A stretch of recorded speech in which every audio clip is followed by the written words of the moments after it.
شیخ کہ ہمارے ہاں ہمارے کلچر میں تدفین کے وقت کچھ ایسی چیزیں دیکھنے کو ملتی ہیں جو بڑی عجیب و غریب چیزیں، جیسے سبز چادر بچھا دینا قبر میں، یا کلمہ لکھا ہوتا ہے وہ پورا رول کر کے مردے پہ، وہ بھی سبز رنگ کا ہوتا ہے وہ. پھر جو مردے کو دفناتے ہی سورہ یاسین پڑھی جاتی ہے یا سورہ ملک پڑھی جاتی ہے، وہ یہ سوچ کے کہ قبر کے عذاب سے سورہ ملک جو ہے وہ بچاتی ہے. یہ حدیث سے ساری چیزیں ثابت ہیں. اور کیا نبی صلی اللہ علیہ وسلم سفارش کریں گے قبر میں؟ یہ بھی ایک کانسیپٹ پایا جاتا ہے، بلکہ دعا ہوتی ہے باقاعدہ کہ ان کو نبی صلی اللہ علیہ وسلم کی سفارش قبر میں بھی عطا فرمائے، بلکہ یہاں تک ہے کہ عبد القادر جیلانی بھی آتے ہیں. استغفر اللہ. تو یہ اس طرح کی باتیں شیخ یہ کہاں سے آ گئیں؟ دیکھیں، بات یہ ہے کہ جو خاص طور پہ قبروں کی تکریم کے حوالے سے جو جس طرح کا ہمارا رویہ ہے نا، یہ تو خاص یعنی بر صغیر کا کلچر ہے. اور بر صغیر کے کلچر میں چونکہ ہم ہندوؤں کے ساتھ رہے ہیں کئی صدیاں، تو ہندوؤں میں مندروں کے اندر جو ہے نا وہ اسی طرح کی یعنی جو چادریں ہیں یا اس طرح کا جو کیفیات ہیں وہ چونکہ ایڈاپٹ کی جاتی ہیں، تو ہم نے بھی اسی طرح کی کیفیات ایڈاپٹ کرنی شروع کی. حتیٰ کہ آپ عربوں میں بھی چلے جائیں، جہاں جہاں عربوں کے اندر وہ عرب ممالک جہاں جہاں بر صغیر کا اثر و رسوخ رہا ہے کسی نہ کسی طریقے سے، وہاں پہ قبروں کے ساتھ یہی صورتحال ہے. وہاں پہ آپ کو ایون میں تو جارڈن میں ایک دو قبروں کے اوپر یہ درود تاج اور درود لکھی ہوئی ہے جو یہ لکھے ہوئے دیکھے. اچھا. اور قبر سبز چادر چڑھائی ہوئی. اچھا. لیکن اس کا شریعت کے ساتھ کوئی تعلق نہیں. نبی کریم صلی اللہ علیہ وسلم نے تو قبروں کو بلند کرنے سے بھی منع فرمایا ہے. اور آپ نے حضرت علی رضی اللہ تعالیٰ عنہ کو حکم دیا تھا کہ جو قبریں بھی زمین سے اوپر بلند ہیں اس کو برابر کر دیں. لیکن اتنا صرف اس کو بلند کیا جا سکتا ہے کہ جو قبر کی اپنی مٹی ہے، یعنی جو اس میں سے نکلی ہے وہ مٹی اس کے اوپر ڈال دی جائے. اس کے علاوہ اس کے اوپر مٹی ڈال کے اس کو بلند کرنا بھی جب جائز نہیں ہے، تو پھر آپ اس کے اوپر اس کو چونے گچ بنائیں، پھر اس کو بڑا کریں، پھر اس کے اوپر چادریں ڈالیں. اور چادروں کی ضرورت تو ہے زندہ انسانوں کو، اور آپ قبروں کے اوپر ڈالتے ہیں. پھر اس کے اوپر آیات لکھ کے جو آپ نے کہا یہ تو بے حرمتی ہے قرآنی آیات کی، آپ ان کو نیچے رکھ ڈال دیتے ہیں. تو یہ ساری چیزیں جو ہیں ان کا کوئی تعلق شریعت کے ساتھ نہیں ہے، دین اسلام کے ساتھ کوئی تعلق نہیں.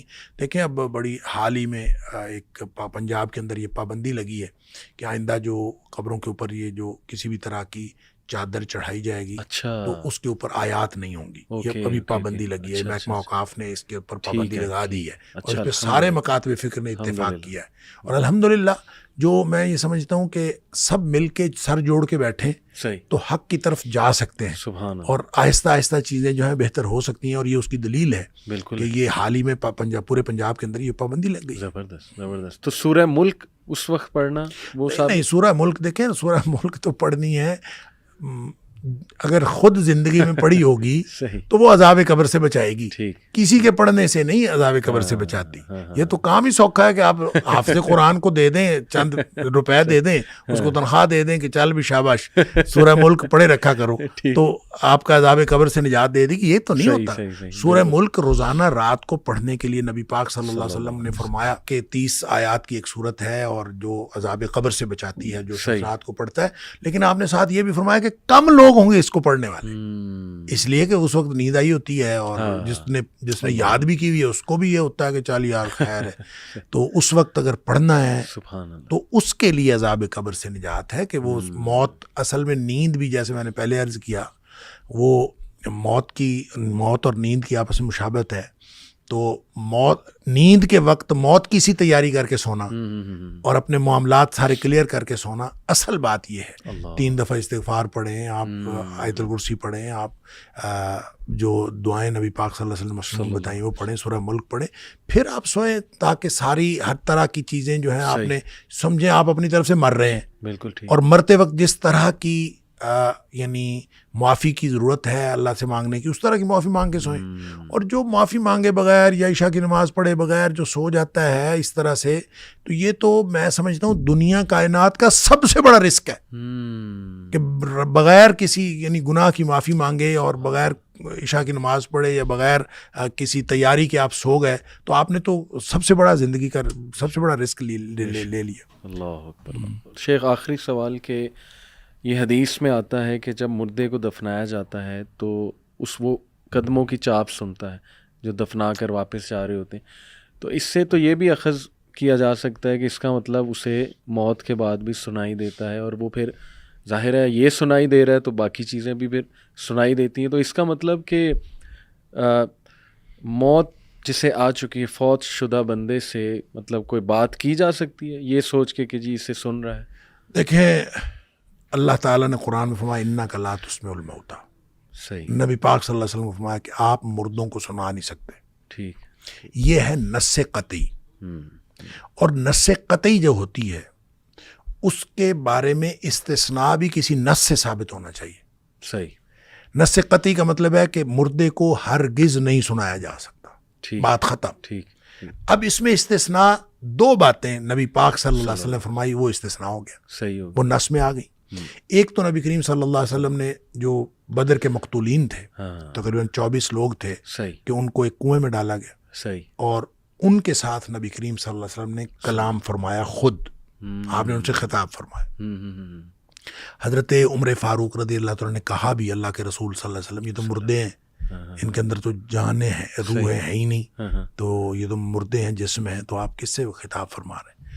تو نبی کریم صلی اللہ علیہ وسلم نے فرمایا کہ جتنا تم سن رہے ہو نا اس سے زیادہ یہ سن رہے ہیں. اللہ اکبر. اس کا مطلب سن رہے ہیں. بالکل صحیح.